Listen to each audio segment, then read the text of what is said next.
Hello, students of first BSc Chemistry.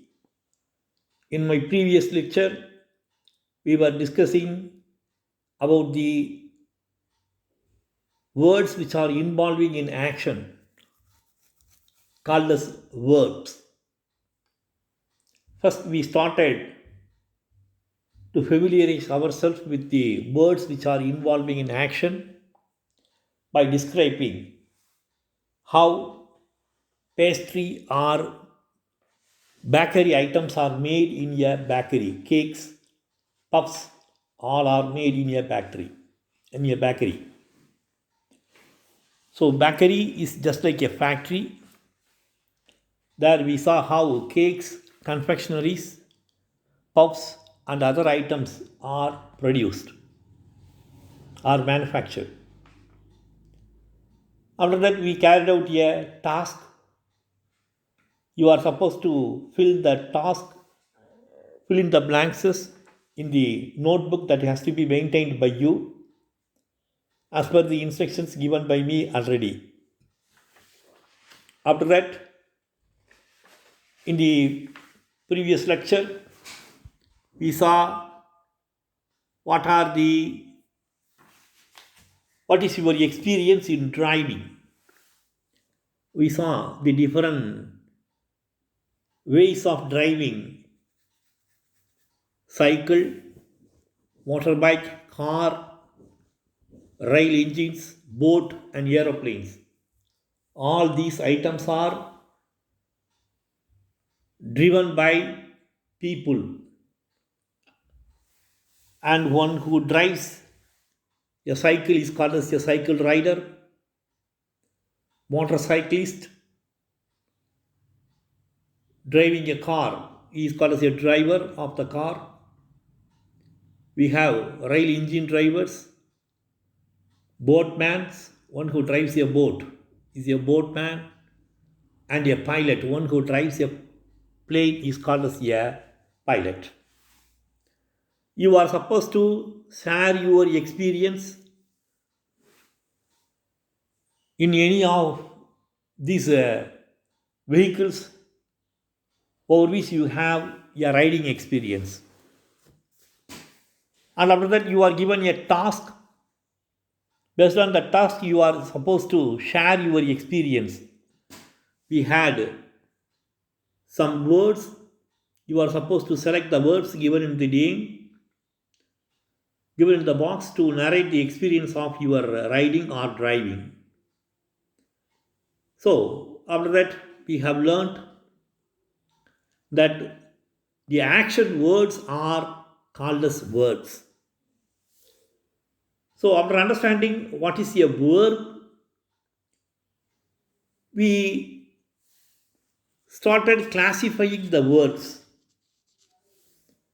What are the different types of words? Words are two types: regular and irregular verbs.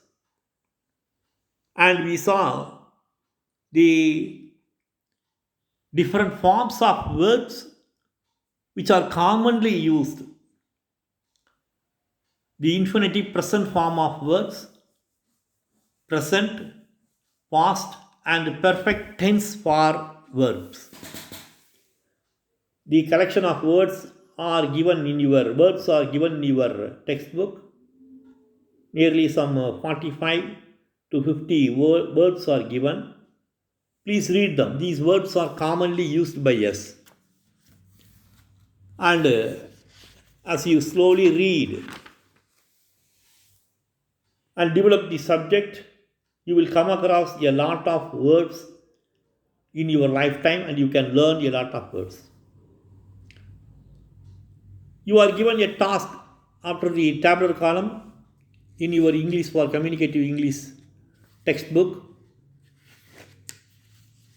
You are given a task 1. You are supposed to fill the blanks with the correct past tense form of the verb. Nearly some 25 fill-ups are given. You are supposed to fill them. Please write the fill-ups completely along with the questions also. Don't write the words alone. In your notebook, you are supposed to write the 25 fill-ups. After this one, complete your task 4, verbs in proverbs. So with that we completed the previous lecture. What are the verbs in proverbs? I have given one proverb. You cannot, in the book also it is given, you cannot prevent the birds of sorrow from flying overhead. From flying over your head. But you can prevent them from building nests in your hair. You cannot prevent the birds of sorrow from flying over your head, but you can prevent them from building nests in your hair. Of course, this is a lengthy proverb. We have discussed the meaning and we have discussed the words given in them. And after that, we have seen some of the examples of other proverbs also. People who live in glass houses should not throw stones. Hope for the best, but prepare for the worst. Don't bite the hand that feeds you. It's a proverb which is most suited for the younger generation. Don't bite the hand that feeds you. So many hands are helping you. So many hands are feeding you. Your teachers, your parents, elders in your family, they are all helping you. So, don't bite the hand that feeds you means you should not insult them. Try to show love and affection towards your parents, your teachers, your seniors, elders in the family. A penny saved is penny earned. This is also a proverb for the youngsters. Many of the youngsters are spending money easily. Since the money is given by their parents or any other caretaker in the family, they find it very easy to spend. At the same time, if they earn the money, they will realize the value of that money. So, to promote the saving habits among the younger generation, this proverb is often said. Try to follow this, my dear younger generation. A penny saved is penny earned. And you can lead a horse to water, fifth one, but you cannot make him drink, or you cannot make it drink. So one can take the horse to a pond. It is a horse, it has to drink. To quench its thirst, it has to drink water. So the person who is taking the horse to the pond cannot force it to drink. So with this we stop. Now, in this class we shall discuss about the verbs and their synonyms. In unit 1 itself, we have discussed about the synonyms. The opposite is antonyms. What are synonyms? That means the words which resemble in meaning with each other. The words which are similar in meaning. Of course, they may not have the exact meaning.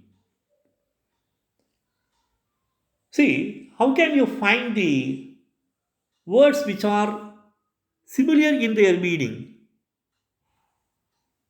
For that, I have given you the source. The only source is your thesaurus. Suppose if you want to find the meaning of a word, then refer the dictionary. All of us are having the smartphones. They are all having the internet connections. So you need not search for a dictionary.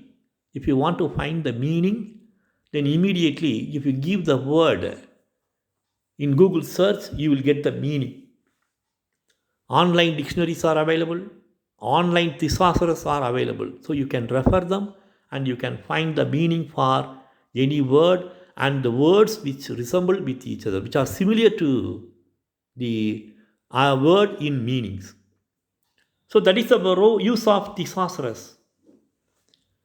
So if you have a word and if you want to find the words which are having the same meaning like that of the word, then refer thesaurus.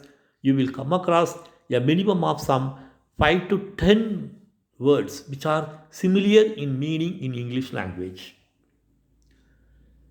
So if you want to find the verbs and their synonyms, then go to thesaurus. So in unit 1, you are encouraged to use the dictionary and thesaurus. A thesaurus helps you with the synonyms. As most of us are connected to the internet, it is easy to find the synonyms with the help of online thesaurus. So you must remember that the synonyms are exactly having the same meaning. They don't mean exactly the same thing. Some words are suited for some context or some situations. For instance, look and peer, they are synonymous in meanings. They are synonyms. Look, peers, see, they are all synonyms. But the words they don't mean exactly the same. They can be used in different contexts. If you are looking for a word which syncs exactly with what you have in mind, then you should go for thesaurus. So, you try to construct a word and you want to find a suitable or apt word for completing that sentence or constructing that sentence. The best suggestion is you refer thesaurus. You read the thesaurus. If you are familiar with the thesaurus, if you are thorough with the thesaurus, then you can construct a sentence with the apt and correct word, giving the meaning and reflecting what you think in your mind. So that is the use of thesaurus. We have chosen a word look. For this word, we have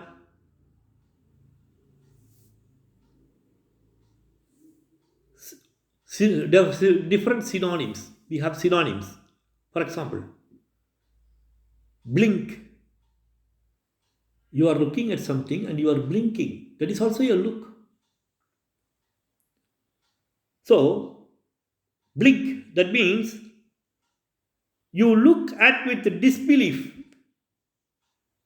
Dismay, you cannot believe it. With doubt, you are looking at. So, that is called as blink. Or you are having some surprise in your mind. When you look at these things, you have some surprise in your mind. Or it may be in a cursory manner. So when you blink, you look at with disbelief, dismay, or surprise, or in a cursory manner. At the same time, you sit before a computer, you open the internet, and you browse. So by browsing the computer, what you see, you are looking at the monitor, computer monitor. So browse also has a similar meaning to look. You search, you look for something, you search for something. That is called browsing, browse. Here the browse is done casually. Browse. You look at casually. You look at casually. So if you have some 10 or 15 papers, notes papers, and if you read them to find a suitable answer, then I can say you are browsing the papers.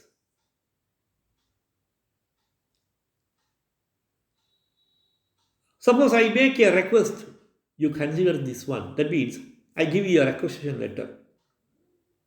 If I give you a requisition letter to the principal or secretary, then they have to look at the matter. So consider is also a word which is very synonymous to look, which is a synonym of look. Consider, that means you look at reflectively or steadily. You read the matter, apply your mind, and then you take a decision. So this is called as consider. This is consider, a synonym for look. Contemplate, to look at extensively or intensely. So you read the matter, before making a decision, you think. You read the matter, you look the matter, you look into the papers. Before taking a decision, you think. How do you take the decision? After looking only. You are looking. You look at the matter to decide upon something. So that is called contemplate. So contemplate is a synonym of look. Dip, to examine or read superficially. Dip into, to examine or read superficially. Have an eye, that means you have to look. You are looking several things. Suppose if your friend asks, have an eye, keep an eye on that boy. Or if your teacher says, keep an eye on your friend, that means your friend is moving in the wrong direction. You look at your friend, you observe your friend, you control your friend. So, keep an eye, that means to look at closely or steadily. See, so many words. Fixate, to look at intensely. Gap, to look at with surprise or wonder mindlessly and with one's mouth open. Gawk, that is also a same meaning of gap. Gawp, gaze, to look steadily as with admiration, eagerness, or wonder. Glare, to look angrily. Glare, to look angrily. Have a glimpse. I had a glimpse. That means to look briefly in a short duration. To look briefly. Have a glimpse of all these things. So, when you are entering a textile shop, you can see various items. Just we will see. We want to have a glimpse of all those things. So we before buying something in a shop, we just give a look of the shop. That is called as a glimpse. Have a glimpse. That means based on that we can decide what are the items available in that shop, what about the quality, and what about the price. So we can decide about the availability, quality, and price of any item in a shop by just having a glimpse. Gloat, to look at with triumphant or malicious satisfaction. Glare, to look at with annoyance or anger. Goggle, to look at with wide eyes as if in surprise or wonder. So, we have a few more words. See, leer, to look furtively to one side or to look at lecherously or maliciously. Observe, to look carefully to obtain information or come to a conclusion, or to notice or to inspect, ogle, to look at with desire or greed, outface, to look steadily at another to defy or dominate or to do so figuratively, outstare, see, outface, peek, to look briefly or furtively through a small or narrow opening, peep, to look cautiously or secretively, see also peek, peep, peek, peep into the door, that means peep through the window, that means you look through the window, peep, to look cautiously or secretively, peer, to look at with curiosity or intensity or to look at something difficult to see. So, peruse, to look at curiously or to do so carefully. Peruse. I submit these things for your perusal. That means for your examination, for your analysis, for doing something so carefully. So when someone gives you a letter, you read it, you peruse. If you are an officer, you peruse it. The requisition is given for your perusal. That means you have to look at curiously or to do so carefully. Pore, over, to look at intently.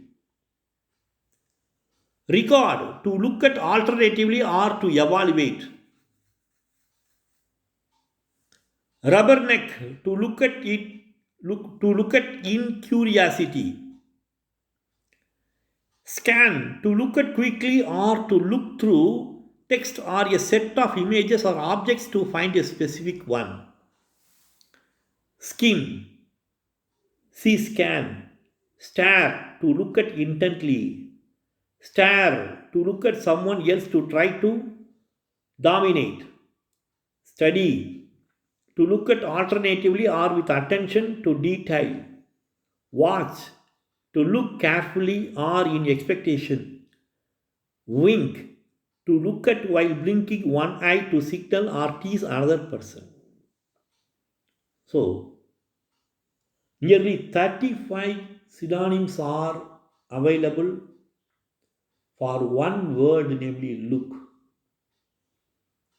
You can use all the words according to the situation you are supposed to choose. The 35 words are not having the exact meaning of look, but they are somehow connected with look. Depending on the situation, you are supposed to use the words. So, these 35 words are taken from the source. I have given you the source. 35 synonyms for look that is available. If you want to have, you can go through the link also to find the synonyms. Based on this, you are supposed to find the synonyms, at least 3 to 5 synonyms of your choice. That is your task 5. So, just like look, try to find at least 3 to 5 synonyms for the following words. Buy. Second one is prepare. Third one is smile. Create. Grow. So these are the 5 words. For these 5 words, try to find the synonyms. Buy, prepare, smile, create, grow. Similar to the Verbs and their synonyms. Let us try to find the meaning for the word concord. We can understand the meaning for the word concord from its synonyms. So, what are the synonyms for concord? The synonyms for concord are accord. That means you agree. Accord, amity, calmness. Two people are arguing for a matter. They will remain calm. That means they have come to an agreement. They won't argue. You will stop argument when only when you agree, when you concord. So there is calmness. Concord, synonym is calmness. There is a calm situation. The people are very calm. That means they agree with what the leaders are saying. Chim, committee, consort, consensus, friendship, goodwill, peace, placidity, rapport, serenity, tranquility, tune, unanimity. So these are some of the words which are synonyms for concord. Refer the English dictionary and thesaurus to find the meaning for concord and their synonyms. So let us try to explore the use of these words. If you find the meaning for the words from the thesaurus, you can say that these words are associated with music because many words are used in music. For example, chime. It is a word associated with music. Harmonious, pleasant music. So, that is simply given by the word chime. When you are listening a melodious song or a divine song, you remain calm. That means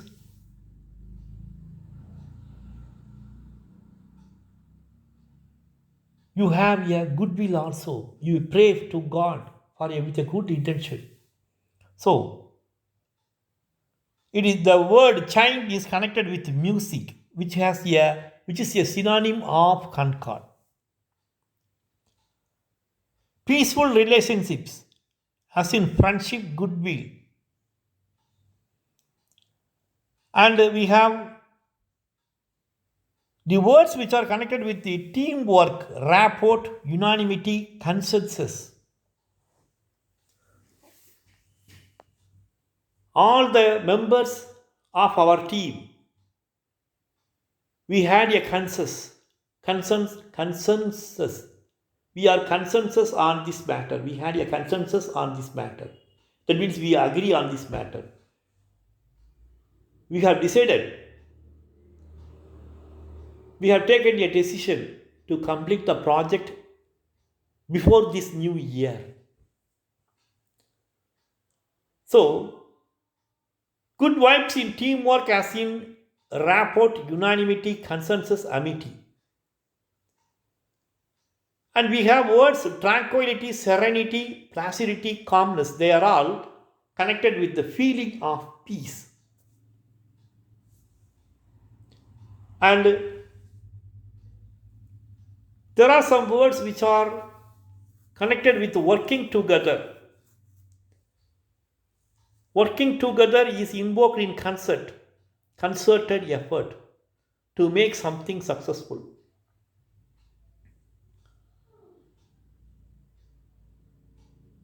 See,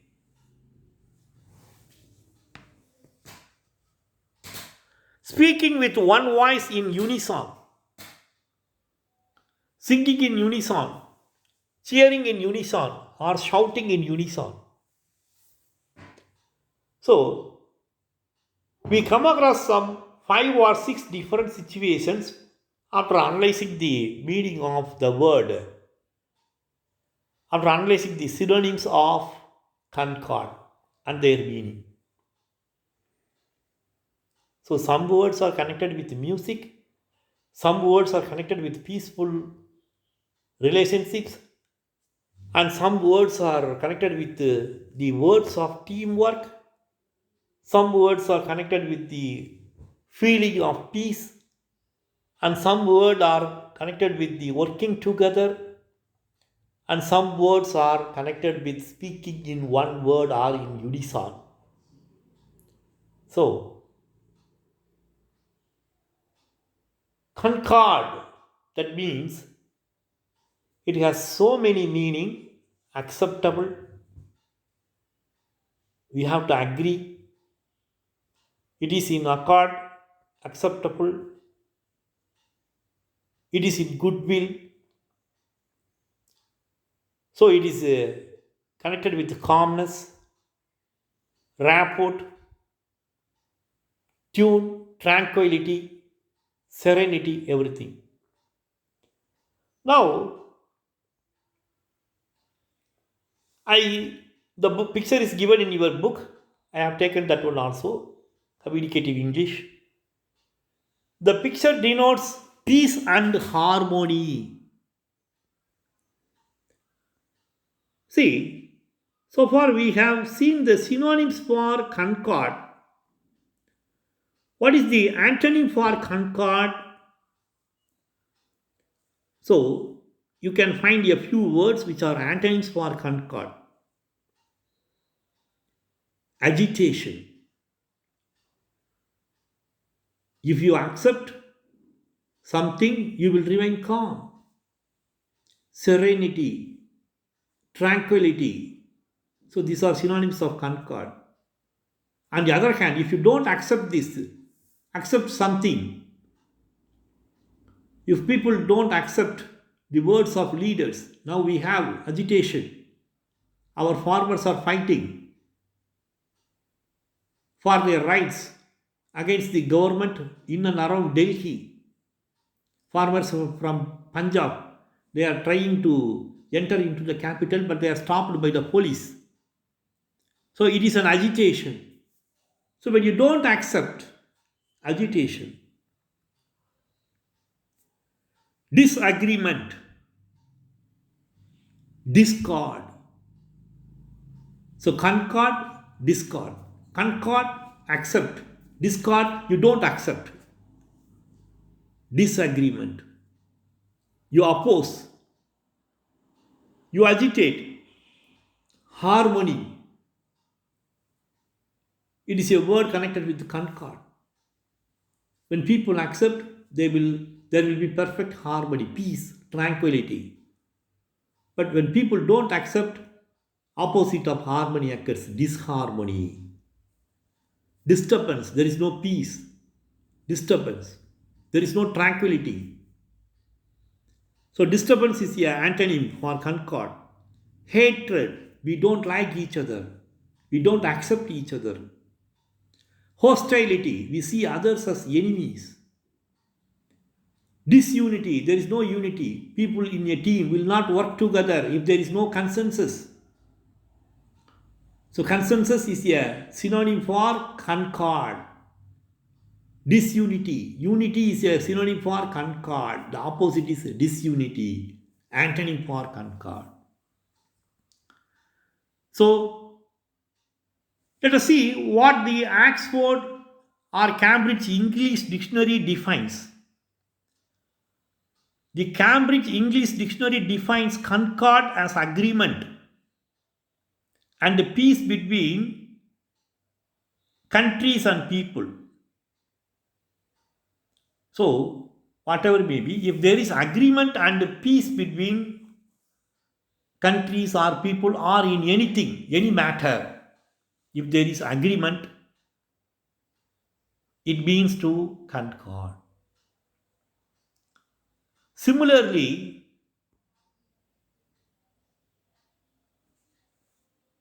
in a language, see, we make sentences in a language by assembling a group of words. We put the words in some order so that it conveys a meaning. See, the sentence is not only conveying you the meaning, it clearly explains the situation also. So, when you are constructing a sentence, the situation in which the words in a sentence match each other according to the rules of grammar. For example, when the verb is plural,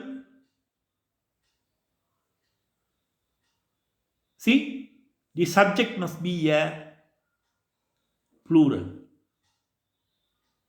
When the verb is singular, the subject must be a singular. So, you are supposed to use a singular verb for a singular subject and a plural verb for a plural subject. If you change this one, then the sentence is not giving you the meaning. It is not a concord. It is not acceptable. The sentence is not conveying the meaning properly. It is not acceptable. There is something wrong. What is that mistake? You have used a singular subject and a plural verb, or a plural subject and a singular verb. So the sentence becomes awkward. It is clearly seen. It will not convey you the meaning properly. So this is your concord in making the sentence or in English language. So when you are constructing a sentence, you should maintain the concord in grammar. So concord in grammar means the agreement between the subject and the verb, or the active agreement between a verb or predicate and other elements of class structure. So in English grammar, we have the subject, verb, object, predicate. So we have a pattern in making a sentence. So there should be an agreement between the subject and the verb, or the verb or predicate must agree with other elements of the class structure in that sentence. So that is called accord in English grammar. If you do it correctly, then you are constructing a sentence with the correct meaning without any mistakes. The opposite is discord. Because of discord, you have disharmony in the sentence construction. It is jarring. The sentence looks awkward. You cannot catch the meaning easily. And it is most unmusical. See, we have seen many words. Chime. Chime is a word which has a meaning which is similar to concord. See, you may remember chime. That is a meaning. That is a word which has a similar meaning to our concord. That means it is also connected with the word in music. So you have to make use of the sentences, and you should take care in constructing a sentence with which it should convey the proper meaning. So if there is disharmony, then the sentence is jarring. It is most unmusical. Always when you are speaking or writing, Please remember there should be concord in making the sentences. Then only your speech or your writing will be a good one. It will be an attractive one. People who are listening to you, people who are reading what you have written, they will come to a conclusion or judgment that the fellow or the person is very fluent in English. He is very thorough with the English grammar. So, your spoken or written English should be characterized by concord. Suppose if there is no concord, it is showing the presence of discord. The boys comes to the market every day. Is it correct? The boys comes to the market every day. Boys, plural subject. So it is awkward. The boys comes to the market. The boy comes to the market. Singular verb. Come. Verb in singular form we say he. Second person. Comes. I come. He comes. It comes. Like that. So the singular form for boy is comes. The singular form for come, if it is used along with the boy, comes. The boy comes to the market every day. Here you have written, or you can find the sentence. The boy comes to the market every day. So it is a discord, disharmony. We don't accept it. See, I knows her very well. Is it correct to say? I, first person, singular. So I know her very well. The government, singular, we have only one government, singular. The government have implemented. So it is wrong. It is a discord. The government has implemented. I know her very well. The boys come to the market every day. So these are the correct ways or correct forms of the sentences which is given in your English for communicative English textbook. So you can construct your own sentences and you can find whether there is concord in those sentences, whether those sentences are acceptable for you. You can check whether the sentence is found according to the sentence pattern, so subject, verb, object, which we have studied in the English grammar. So, when you are speaking or when you are writing, in total, when you are communicating through the language, you should also follow the same aspects. There should not be any grammatical mistakes. There should not be any mistake in usage. You should use the apt word, correct word in the correct place. Then only you can get the concord in the sentences made by you. There should not be any discord. If there is any discord in your spoken language, written English, then there is disharmony. You get irritated. You will not like it. You will say it is a bad language. The person is very weak in English. Okay? So, the concord in English usage, in English writing, in while you are speaking in English, is appreciated and it is absolutely warranted. So be careful when you are speaking, when you are writing. See, reading that is done by you when you are reading a material. Suppose if you are not observing Concord, in each and every sentences in the material that is given to you, you will feel irritated. You become unhappy with the matter. What is this? Worst language you will describe, you will comment.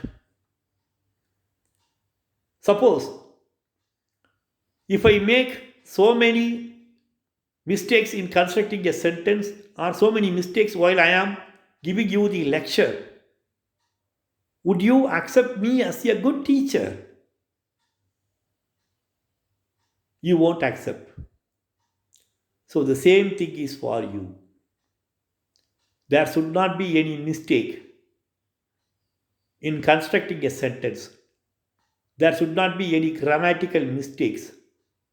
You should not make any mistake when you are making